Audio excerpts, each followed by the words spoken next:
What's up, guys? How's it going? We are back with another video. This time we are going to be covering Tazri, Beacon of Unity, but not any video of just Tazri. Halloween is coming up, and what better way than to get the party started? You see what I did there? Then to get the party started by having a vampire party.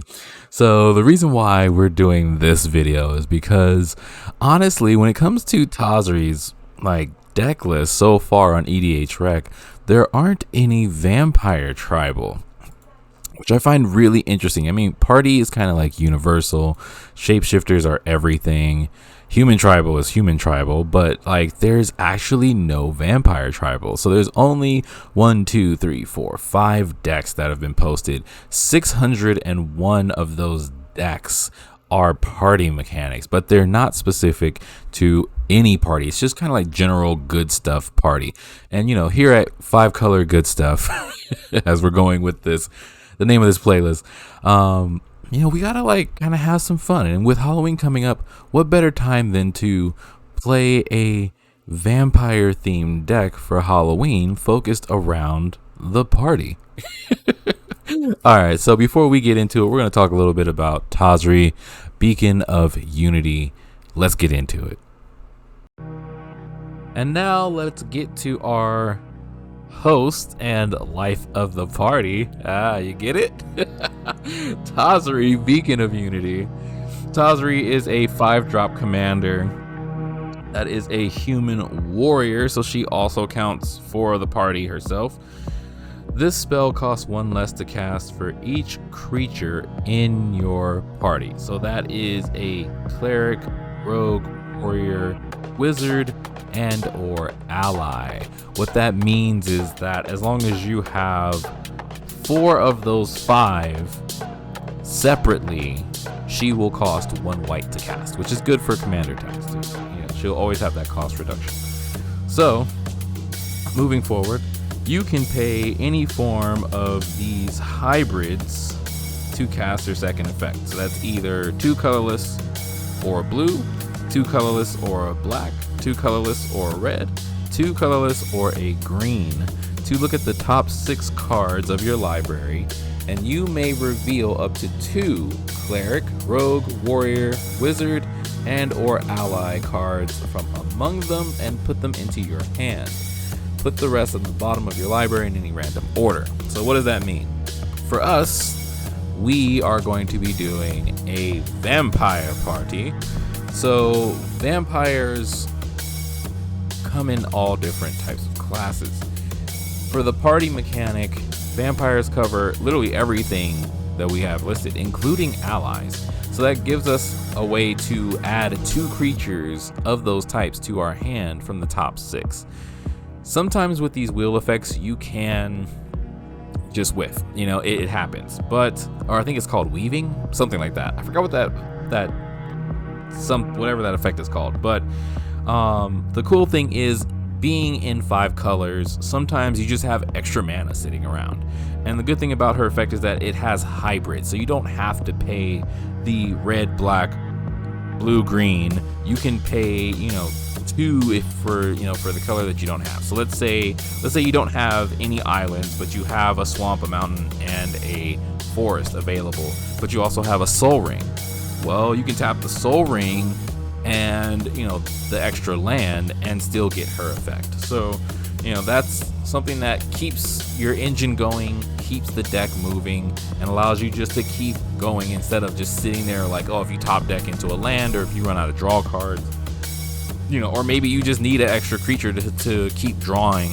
You can always pay for that effect, and it's not a tap effect, and it's not a once per turn effect either. So in case of situations where you have infinite mana, you can just keep going through your deck and just keep adding all the creatures you need to your hand that fit the categories, and then just fill up your hand that way. And if you have infinite mana, you can just keep playing them and keep going. You could even throw in Lab Man, but I just thought about that right now. So you can even throw in Laboratory Maniac, or something to combo off with. But enough of that. Let's get into the party itself. We're gonna cover the classes in the order that they are on Tazri, just because it'll make things easier. We're not going to go into too much detail with each one, but we will talk about them, talk about why I'm highlighting them, and later we'll get into synergies and maybe even combos and stuff. So for the first group, we have Clerics.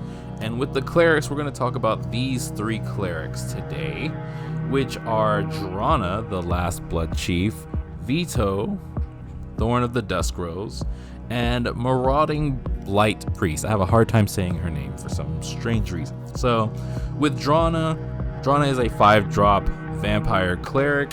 You're going to see a lot of Drana in this, but Drana has flying, and whenever she attacks, defending player chooses a non-legendary vampire creature from your graveyard and returns it to the battlefield. When it's returned to the battlefield, it gets a +1/+1 counter, and it's considered a vampire. So the cool thing about Drana is it's a non-legendary creature. You can get it back to the battlefield from the graveyard, which allows you to throw in other creatures that are maybe not vampires, but it's going to make them into a vampire, and then that can go into synergies with other cards, which I'm pretty sure if you're a deck builder, you already know what I'm talking about as we're going through it. Next up, we have Vito, Thorn of the Dusk Rose, 3-drop legendary vampire cleric. Everybody knows Vito pretty much. He's a pretty good commander. Whenever you gain life, target opponent loses that much life. Great effect. But most importantly is his second effect. Pay 3 and 2 black. Creatures you control gain lifelink until the end of the turn. So don't need to cover that too much. Lifelink is a great way to, refill your life. But with vampires, refilling your life can be weaponized, as we see here with Marauding Blight Priest. If I say that too many times, I'm going to get tongue-tied. She is a non-legendary 3-drop vampire cleric and has, whenever you gain life, each opponent loses 1 life. So that's weaponizing the life link that you're going to get. With Drana, you're going to see more of her later when I start to go over more cards. But the cool thing about Vito and even some other clerics, a lot of vampire clerics, especially from the more recent Zendikar set, have ways for you to weaponize that life gain, even to draw cards off of it, or to hit all of your opponents, or maybe scry. There's a bunch of different ways that vampires have in general that weaponize lifelink, because for them it's like, sucking the blood of your opponents and gaining back that vitality that you want. So, like I said, we're not going to get into too much detail here, but taking a look at them really quick can give you some ideas moving forward. So next up on the list, we're going to cover rogues. And with rogues, you have a little bit of your offensive side here. So to start off, we're going to start off with Zagras, Thief of Heartbeats, who is a 6-drop legendary vampire rogue. Zagras also has the party mechanic, so that 4 colorless can eventually be taken down to 0, where he just costs 1 black and 1 red. So he gets a cost reduction for each party that you have, just each member of your party that you have, which is just like Tazri. Zagras has flying, death touch, and haste. Other creatures you control have death touch, so good thing there. And whenever a creature deals combat damage to a planeswalker, destroy that planeswalker. So you can just take out someone's Super Friends deck.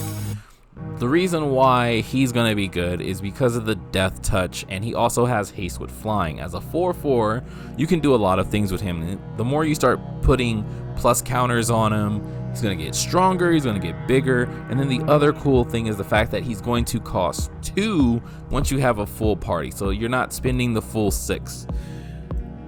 Another thing is that the rogues are going to add on that power. So with Vampire Cutthroat and Shadow Alley Denizen, I can kind of talk about them both together because they have a very key part in just this rogue mentality overall. Vampire Cutthroat has Skulk and Lifelink. Skulk is another form of evasion, so Skulk reads, this creature can't be blocked by creatures with greater power. Since Vampire Cutthroat is a 1/1 for 1, he's going to come in pretty quick, maybe come in pretty early, maybe even your first turn. If you pull him in your opening hand, he's gonna hit the field. and he comes with a form of evasion already. The only thing that's going to stop him are like maybe other 1/1s or, you know, 0/4s, 0/3s, you know, walls. But the good thing is with Shadow Alley Denizen, that's another form of evasion, and with Zagras, he's going to have Death Touch. The lifelink we already see, so, you know, weaponizing lifelink, so keep that in mind. But with Shadow Alley Denizen, whenever another black creature enters the battlefield under your control, target creature gains Intimidate until the end of turn.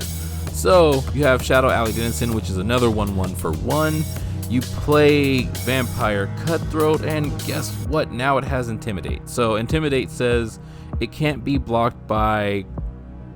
It can't be blocked except by artifact creatures and creatures that share the same color with it. So since it's a mono black, you know, unless someone has a black creature to block with or an artifact creature, he's getting in for free. Plus he's going to have Death Touch, so that's pretty good. So these are just two really good forms of evasion, just a way to get in, attack, you know, have lifelink, weaponize lifelink as we were talking about. Shadow Alley Denizen has some synergies with other vampires in here, which we'll get into later, but just looking at them on the field, you can start to see how things are starting to connect.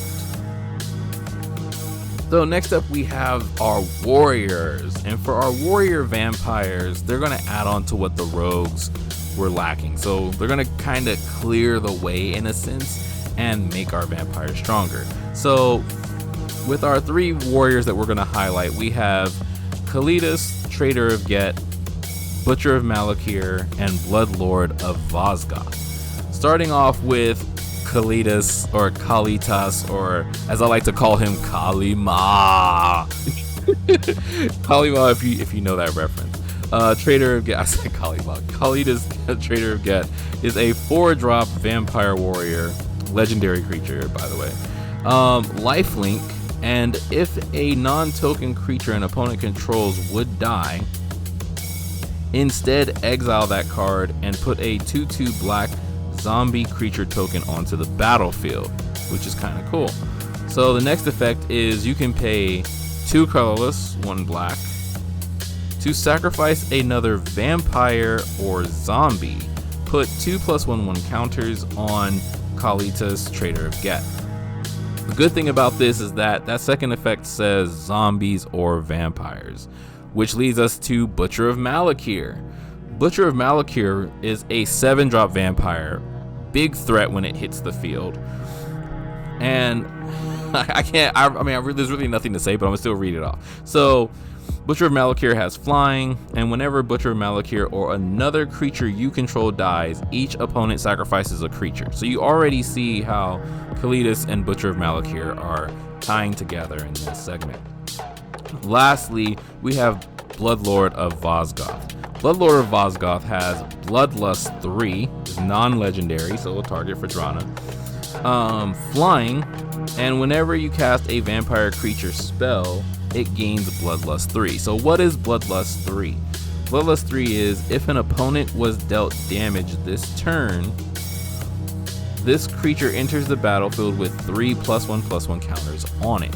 So since we have lifelink as a weapon and we can hit all creatures, this gives creatures that we get back or that we cast from, you know, getting them from Tazri to make them stronger. You know, like I said, we'll get into more of the synergies and combos later, but let's just keep getting through this party and see who we got next.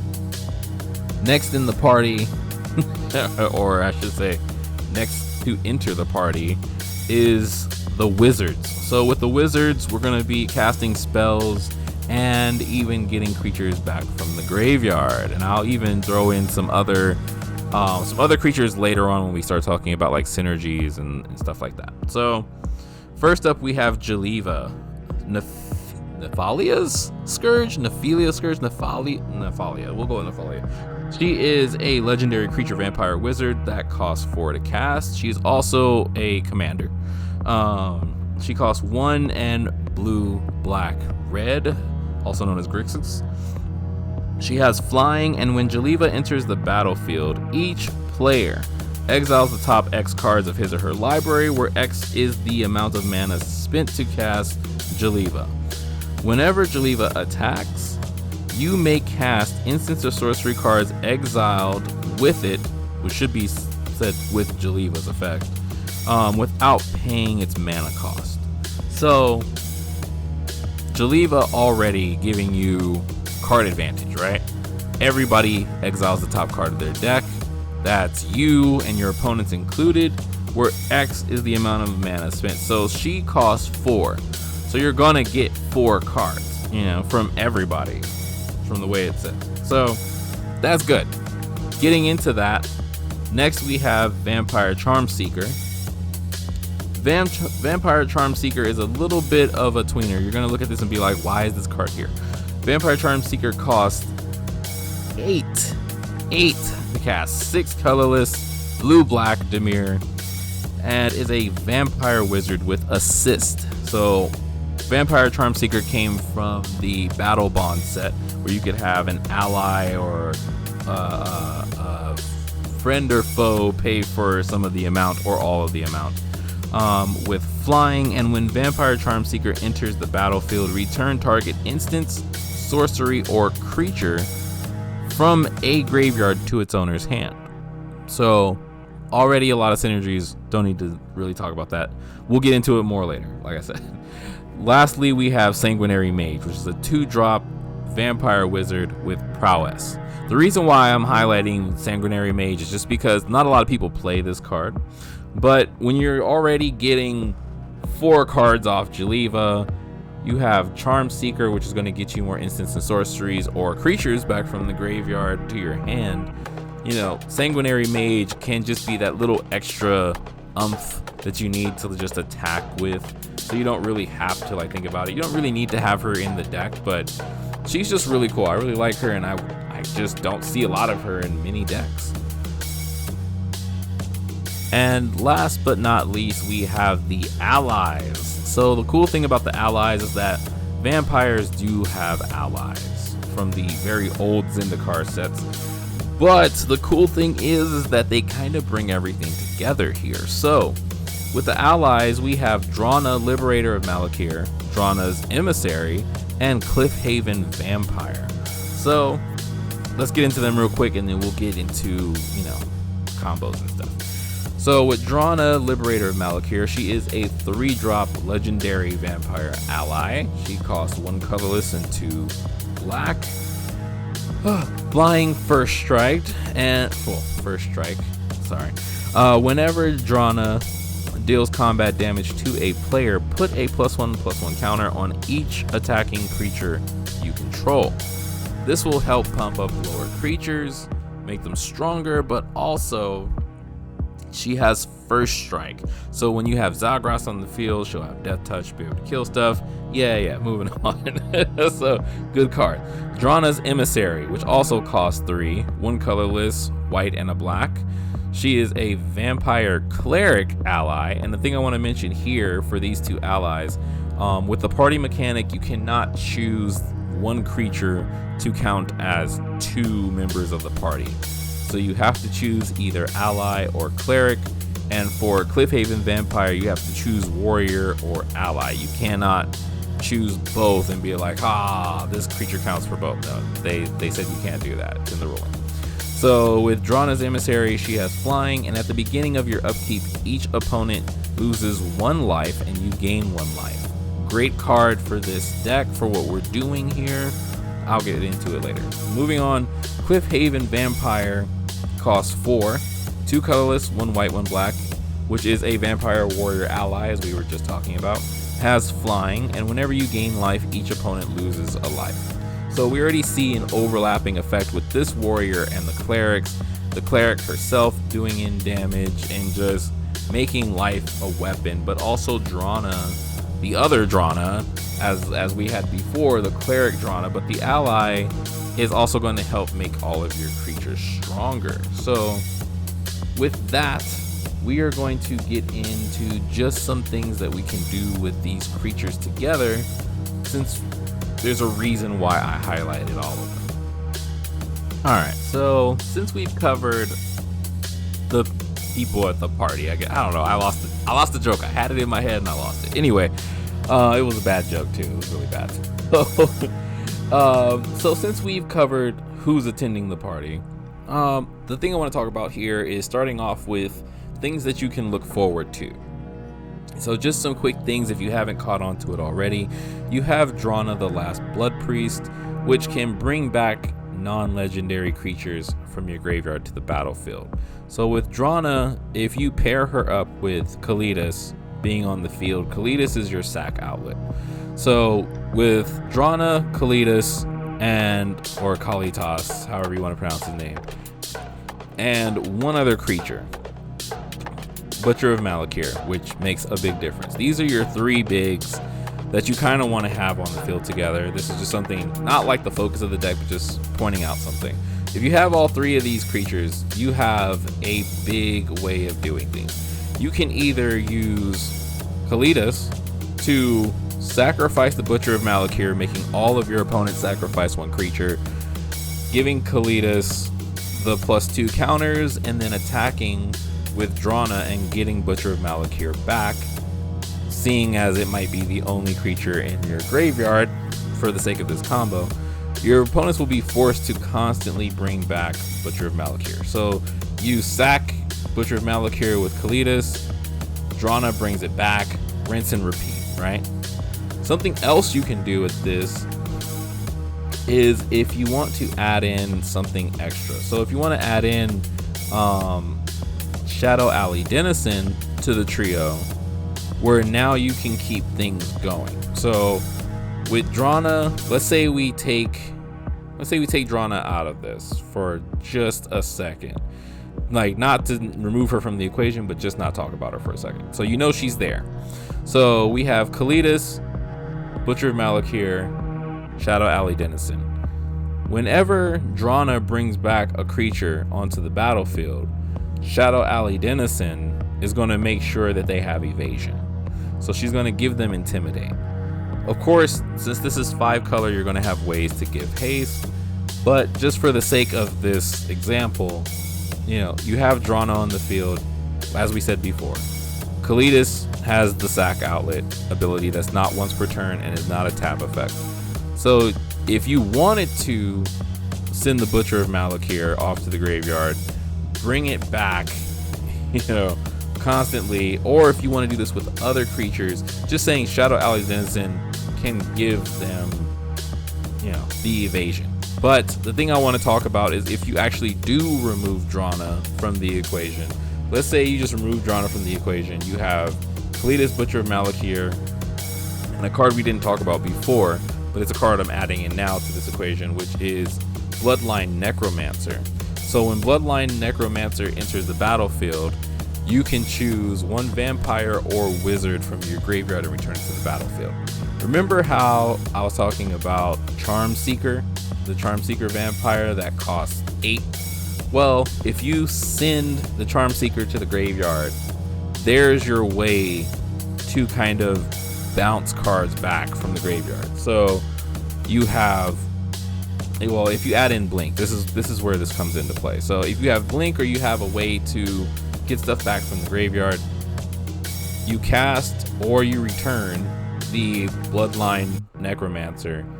You target Vampire Charm Seeker. Vampire Charm Seeker allows you to return the Butcher of Malakir to your hand, or, you know, another creature, where then you can then cast it from your hand.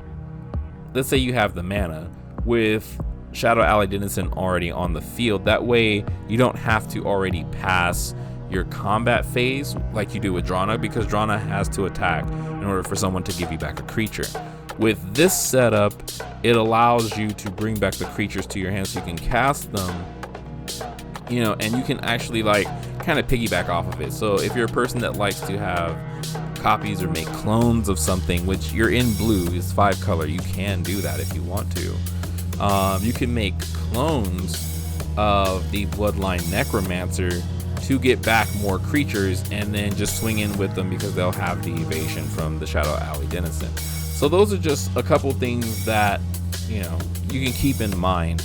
But adding on to that, if you haven't quite noticed, the the what's his name? The Bloodlord. There we go. The Bloodlord himself adds on to that, where you want them to come back to your hand, because when Bloodlord's out on the field, you have to cast that creature, because Bloodthirst is a cast trigger. So since Bloodlust is on cast, you want the Vampire Charm Seeker to return whatever you want to your hand, so it can get that +3/+3. So let's use Vampire Cutthroat as an example, along with Drana's Emissary. So you have the Kalitas, Butcher of Malakir, Bloodline Necromancer, Vampire Charm Seeker engine running already. You add Bloodlord of Vosgoth to the battlefield, and you're sacking off with Kalitas the Vampire Cutthroat, which goes to the graveyard. So then you do what you gotta do, Vampire Bloodline Necromancer, Vampire Charm Seeker, you get back the Cutthroat to your hand. Now when the Vampire Cutthroat enters the battlefield from you casting it for 1 black, it becomes a 4/4 instead of a 1/1. That's something you can do just to get it going, or maybe main phase 2 after the attack, or even before the attack. The reason why I bring this up, if you're thinking, well, they haven't taken damage yet, the card that I was alluding to earlier was Drana's Emissary. Drana's Emissary is every upkeep. So every upkeep, each opponent is taking 1 damage, which makes Bloodlord Vosgoth online at all times. And since there are other clerics that have that effect, where whenever you gain life, opponents lose life or lose that much life, there are a bunch of cards, in the Vampire tribe alone, where it's do 2 damage to target player, gain 2 life, or artifacts that are on upkeep, you gain 2 life, or you gain 1 life for 3 artifacts, if you have mana rock. So there are tons of ways to just gain life and weaponize that life instantly every time, where you're constantly hitting your opponents. And of course there are other vampires that are not party members that can do those things, that are just regular vampires or vampire shamans, where whenever you gain life, you hit a target opponent or hit all of your opponents. There was even a new vampire in the Strixhaven that I believe did the same thing. I forgot her name, but she was in Witherbloom. And as I'm talking, I'm looking through my folder right now. Don't mind me.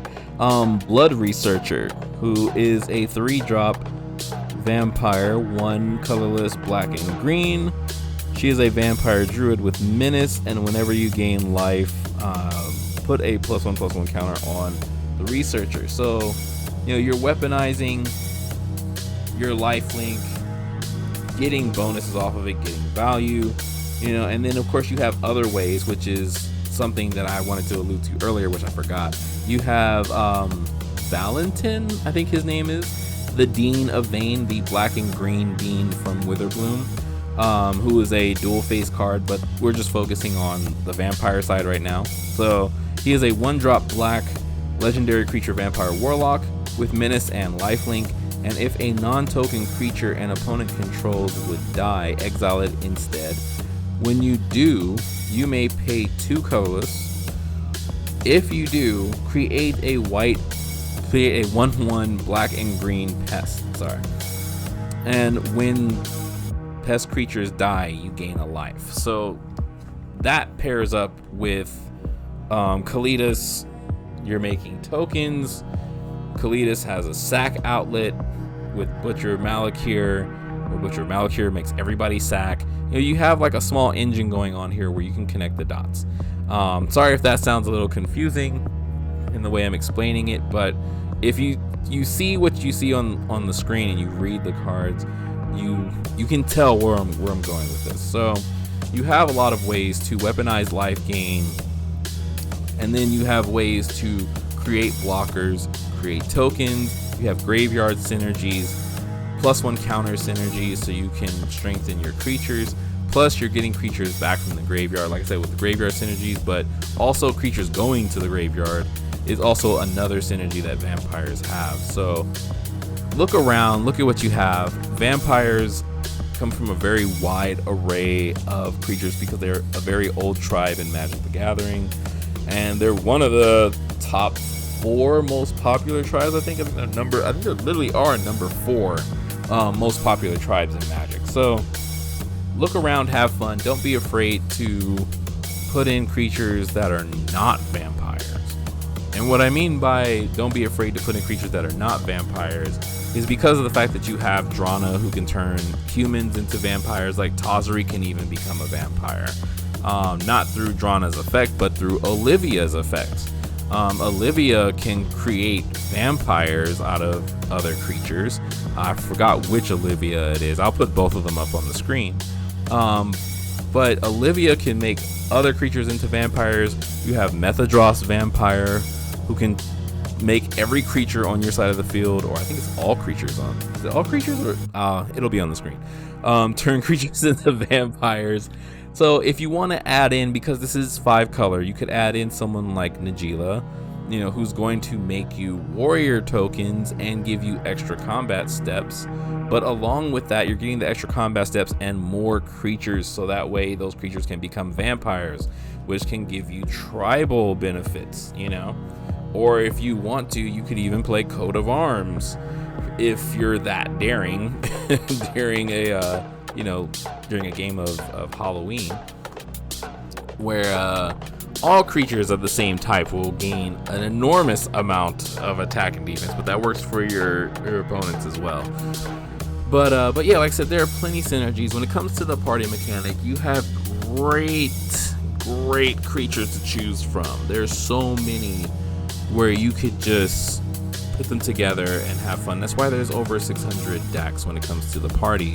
But for vampires, they should have their own thing, because Vampire Party seems pretty cool. And just with the creatures I've highlighted today in this video, you should have plenty of fun if you and your friends sit down and want to do like a Halloween themed game night or something, just to liven things up, maybe have some fun, not go crazy, with power, and just have a fun game of Magic, where everybody's just casting spells and creatures and attacking each other. You can have the vampires versus the werewolves and zombies, and maybe do a pharaoh themed zombie deck or something. Who knows? I don't know. But yeah, that's it for me, guys. I just wanted to point some stuff out real quick. Not something that's really high power level, but something that's cheap and easy to put together for Halloween, which you should have plenty enough time if you want to put something like this together, because Halloween is a couple weeks away. So have fun. I hope you enjoyed the video. I hope you see that Tazri is an interesting commander, at least when it comes to vampires, because that's something that I was wondering why wasn't listed. But Tazri is actually pretty cool to be a 25-cent commander that no one's looking at, and that's 25 cents for the extended art. That card is so cheap. And then most of the vampires are pretty cheap too. You don't really have to go all out.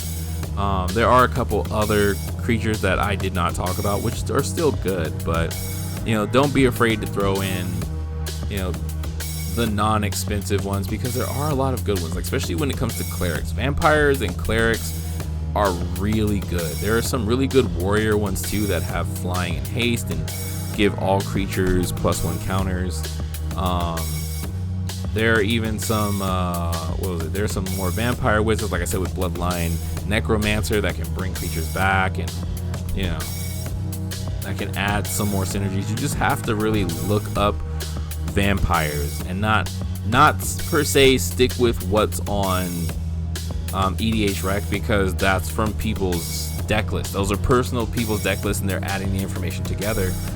There are vampires out there that are not listed on EDH Rec because people don't use them in their decks, and this is a party deck. You want to kind of go on MTG Gatherer and look up all the vampires that are available. You may even find some hidden gems that no one else has heard of. You never know. So like, comment, subscribe. Let me know if you found any more combos that I did not think about, or maybe some more synergies that I did not think about. I just wanted to cover those creatures to highlight them because they're really cool and they add a lot of flavor, you know, to the fun of the overall mechanic. But I'm pretty sure the way you guys think out there, you've already thought of so many more synergies. Maybe captivating vampire out there to, you know, steal other people's party members. You know, maybe somebody has like a warrior or a wizard and you're like, haha, captivating vampire, now I have that wizard or warrior and that adds to my party. You know, there's another one for you. So captivating vampire, I'll throw it up on the screen. But yeah, like I said, vampires, man, vampire party sounds fun. Anyway, thank you for your support. Thank you for your views. I appreciate it. Thank you for all the likes and all the comments on my prior videos and helping other people with combos. I really do appreciate it, and I look forward to seeing you guys in the next video.